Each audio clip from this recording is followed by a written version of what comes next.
Quand on manque d'effectifs dans les hôpitaux, il faut être bien organisé. À Valenciennes, dans le Nord, un logiciel va permettre d'optimiser la gestion des forces vives de l'hôpital. Il est capable de prévoir les moments de tension aux urgences, d'anticiper les besoins sur une semaine. Déjà expérimenté, il serait fiable à 90%. Reportage de Margot Subra-Gomez et Jean-Pierre Magnodet. Bonjour madame. Bonjour. Bougez un petit peu les doigts. Cette dame de 84 ans vient d'arriver aux urgences de Valenciennes. On va faire une radio pour voir un petit peu s'il n'y a pas de fracture, d'accord? Elle a fait une chute chez elle, un accident imprévisible.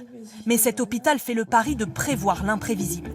En tout cas, de prévoir le nombre de patients qui vont se présenter dans la journée. Comment? Grâce à un logiciel qui croise plusieurs données très différentes. Le nombre de patients reçus chaque jour aux urgences depuis 2 ans. La météo, le trafic routier et même des événements extérieurs qui peuvent augmenter le nombre de patients, des matchs ou des manifestations. À la tête du service des urgences, le docteur Maisonneuve consulte ce nouvel outil plusieurs fois par jour. On surveille dans 2 heures ce qui va arriver. Là, on peut voir qu'entre 14 et 15 heures, on aura entre 15 et 20 patients qui seront admis au niveau des urgences. Le logiciel lui indique le nombre de patients qui vont entrer et sortir de son service heure par heure. Taux de fiabilité, 90%. D'après le système, c'est entre 14 et 15 heures que le plus grand nombre de patients est attendu. Nous allons vérifier. À 14 heures, l'activité commence bien à s'intensifier.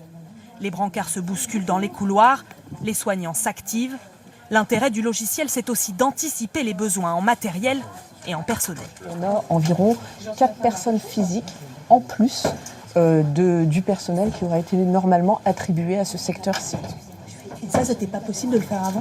C'était toujours après coup. C'est-à-dire, on se rendait compte de l'activité et l'arrivée petit à petit du flux. Tandis que là, on est capable d'anticiper et de faire une meilleure répartition des ressources humaines.